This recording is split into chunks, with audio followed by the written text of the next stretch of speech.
मैं रश्मि कुमारी सरस्वती विद्या मंदिर रिंग बाँध सीतामढ़ी से कक्षा अष्टम के भैया बहनों के लिए संस्कृत का द्वितीय पाठ जिसका नाम विलस्य वाणी न कदापि में श्रुता है उसे लेकर आप सभी भैया बहनों के समक्ष उपस्थित हुई हूँ, जिसके लेखक जिसके कथाकार विष्णु शर्मा जी हैं।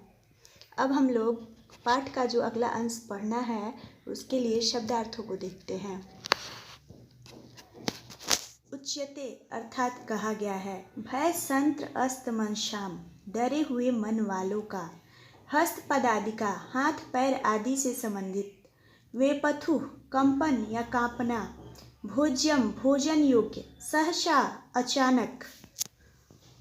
अनागतम आने वाले दुख को। सोच्यते चिंतनीय होता है यानी सोचने योग्य होता है। संस्थस्य रहते हुए का। जरा बुढ़ापा। विलस्य गुफा का। श्रुता सुनी गई। उच्चई जोर से। आह्वानम बुलाना। इत्थम ऐसा या इस प्रकार। अगला हमारा वाक्य है, अथवा साध्वी दम उच्यते। साधु इदम उच्यते। भय संत्र अस्त मनसाम। भय संत्र अस्त मनसाम हस्तपादादिका क्रिया। भय संत्र अस्त मनसाम हस्तपादादिका क्रिया। प्रवर्तन्ते न बाणी च। प्रवर्तन्ते न बाणी च। बेपथुः च अधिको भवेत्। भय संत्र अस्त मनसाम हस्तपादादिका क्रिया। प्रवर्तन्ते न बाणी च।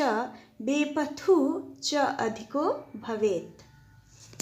अब इसका अर्थ देखते हैं। अर्थात सच ही कहा गया है, ठीक ही कहा गया है, अथवा सच ही कहा गया है, ठीक ही कहा गया है कि डर से त्रस्त व्यक्ति का हाथ पैर काम करना, डर से त्रस्त व्यक्ति का हाथ पैर काम करना बंद कर देता है। जब व्यक्ति बहुत अधिक डर जाता है तो उसका हाथ पैर काम करना बंद कर देता है, यानी उसके हाथ पैर की क्रिया बंद हो जाती है। मुंह से आवाज़ नहीं निकलती। मुंह से यानी वाणी भी रुक जाती है और उसके मुंह से आवाज़ नहीं निकलती है। वह शरीर का कंपन यानी थरथराना बढ़ जाता है। उसका शरीर थरथराने लगता है यानी कांपने लगता है। जब व्यक्ति बहुत अधिक डर जाता है तो उसका हाथ पैर काम करना बंद कर देता है और मुंह से आवाज़ नहीं निकलती है। शरीर का कांपना यानी थरथराना बढ़ जाता है। या दूसरे शब्दों में कहें तो भयभीत व्यक्ति का हाथ पैर काम करना यानी उसके हाथ पैर की क्रिया डर से, जब वह बहुत अधिक डर जाता है, भयभीत हो जाता है, तो किसी भी व्यक्ति, कोई भी व्यक्ति हो, जब बहुत अधिक डर जाता है तो उसका हाथ पैर काम करना बंद कर देता है, मुंह से आवाज़ नहीं निकलती है और शरीर का कांपना भी बढ़ जाता है, उसका शरीर कांपने लगता है। अब हम लोग इसका व्याकरण देखते हैं। जैसे अथवा, न और च, ये तीन जो वर्ड हैं इस श्लोक में वो व्याकरण की दृष्टि से अव्यय है। अथवा का मतलब या होता है, न का मतलब नहीं होता है और छ का मतलब और होता है। यह व्याकरण की दृष्टि से अव्यय है जो कभी भी किसी भी काल, पुरुष और वचन में बदलते नहीं हैं। अब हस्त पदादिका जो वर्ड है, हस्त पदादिका, इसका अगर संधि विच्छेद करें तो हस्त पाद जुड़ आदिका होगा। हस्त यानी हाथ होता है, पाद यानी पैर होता है, आदिका यानी इससे संबंधित। बेपथुशादिकों का संधि विच्छेद करें तो बेपथु जोड़ च जोड़ अधिका होगा। यहाँ पे विसर्ग संधि विसर्ग का स बन रहा है, इसलिए विसर्ग के षत्वम संधि पे ये काम कर रहा है। अब अगला जो लाइन है, तद अहम अस्य आह्वानम करोमि एवं सह बिले प्रविश्य। तद अहम अस्य आह्वानम करोमि एवं सह बिले प्रविश्य में भोज्यम भविष्यति। अर्थात मैं ही इसका आह्वान करता हूँ यानी इसको बुलाता हूँ। शेर ने सोचा कि मैं ही सियार जो है उसको बुलाता हूँ, क्योंकि यह गुफा तो मुझसे इतनी डर गई है कि इसके मुंह से आवाज़ नहीं निकल रही। अभी आपने श्लोक में पढ़ा कि जब आदमी बहुत ज़्यादा डर जाता है तो उसके मुंह से आवाज़ निकलना बंद हो जाता है और वह कांपने लगता है, थरथराने लगता है। तो शेर ने सोचा कि मैं गुफा में बैठा हूँ, इसलिए यह गुफा मुझसे डर गई है और इसके मुंह से आवाज़ नहीं निकल रहा है। इसलिए उसने सोचा कि मैं ही सियार को बुलाता हूँ, यानी उसका आह्वान करता हूँ। इस प्रकार वह गुफा में प्रवेश करके मेरे भोजन योग्य हो जाएगा। जैसे ही वह गुफा में प्रवेश करेगा वह मेरे भोजन योग्य हो जाएगा। अर्थात वह जैसे ही गुफा में प्रवेश करेगा वह मेरे भोजन योग्य होगा, यानी मेरा भोजन बन जाएगा, अब मुझे भोजन प्राप्त हो जाएगा। अब हम लोग व्याकरण देखते हैं। जैसे तद अहम वर्ड है, तत् जोड़ अहम, इसका संधि विच्छेद होगा। प्रविश्य का प्रकृति प्रत्यय विच्छेद, प्र जोड़ विश जोड़ ल्यप होगा। ल्यप एक ऐसा प्रत्यय है जो बिना उपसर्ग के नहीं बनता है। यहाँ पे प्र उपसर्ग हो गया, विश धातु हो गया और ल्यप प्रत्यय हो गया। इसका अर्थ करके या कर होता है, तो प्रवेश कर या प्रवेश करके इसका अर्थ ले सकते हैं। अगला वाक्य है इत्थम विचार्य सिंह सहसा श्रीगालस्य आह्वानम अकरोत्। इत्थम विचार्य सिंह सहसा श्रीगालस्य आह्वानम अकरोत्। अर्थात ऐसा विचार कर, सोच कर सिंह ने अचानक सियार का आह्वान किया, अर्थात बुलाना शुरू किया। ऐसा सोचकर शेर ने अचानक सियार को बुलाना शुरू किया। अब व्याकरण देखते हैं। जैसे इत्थम है तो इसका मतलब इस प्रकार यानी ऐसा होगा। सहसा अर्थात अचानक, ये दोनों व्याकरण की दृष्टि से अव्यय हैं जो कभी भी किसी भी काल पुरुष वचन में बदलते नहीं हैं। विचार्य का प्रकृति प्रत्यय विच्छेद वी जोड़ चार जोड़ ल्यप होगा, अर्थात सोचकर या विचार करके। आह्वानम अकरोत् का संधि विच्छेद आह्वानम जोड़ अकरोत् होगा। अगला वाक्य है सिंहस्य उच्च गर्जन प्रतिध्वनिना सा गुहा उच्चैः श्रीगालम आह्वयत्। सिंहस्य उच्च गर्जन प्रतिध्वनिना सा गुहा उच्चैः श्रीगालम आह्वयत्। अनेन अन्ये अपि पशवः भयभीता अभवन्। अर्थात सिंह के ऊंचे स्वर में गरजने से यानी दहाड़ने से वह गुफा जोर से गूंजकर शियार को बुलाने लगी। उस गुफा में प्रतिध्वनि हुई, आवाज़, सिंह की आवाज़ गुफा में टकराने लगी और वह और गुंजायमान हो गई और शियार को बुलाने लगी।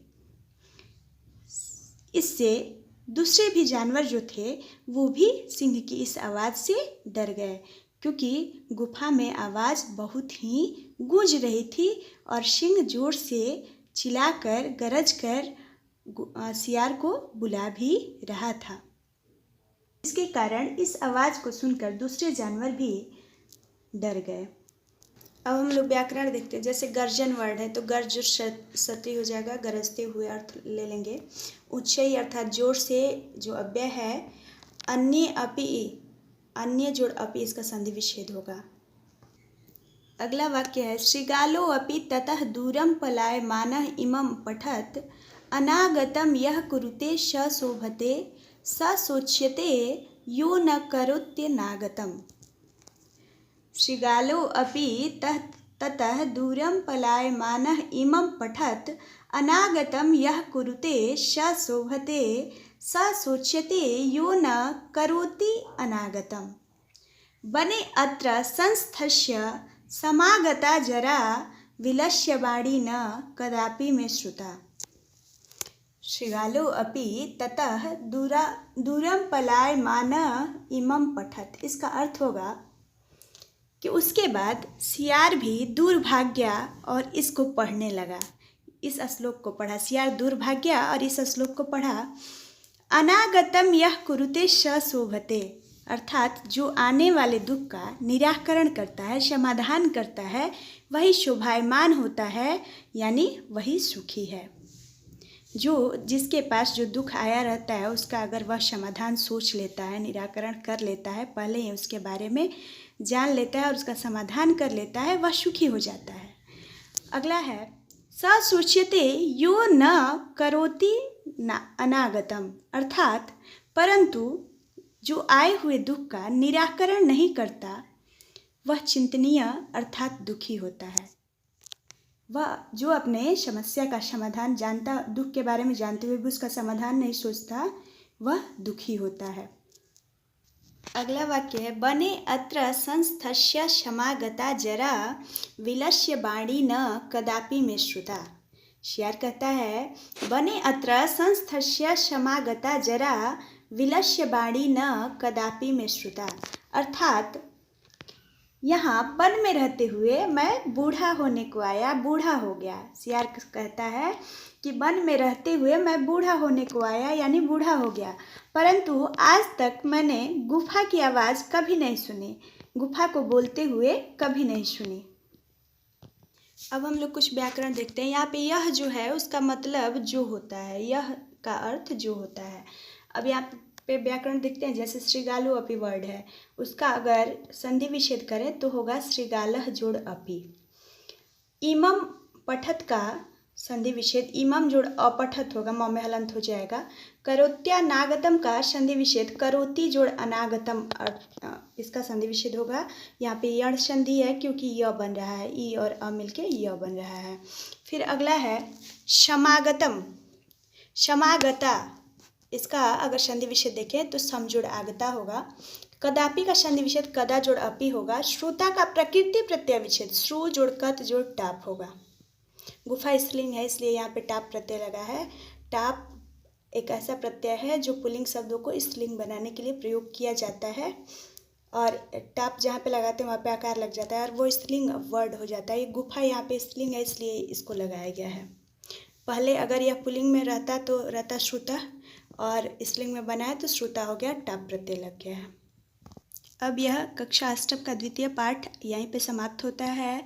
सभी भैया बहन इसका पाठ के बीच का व्याकरण और शब्दार्थ दोनों अपने कॉपी में नोट कर लेंगे, नोटबुक में नोट कर लेंगे, फेयर में लिख लेंगे और इसका प्रश्न उत्तर भेजा जाएगा। आज के लिए बस इतना है।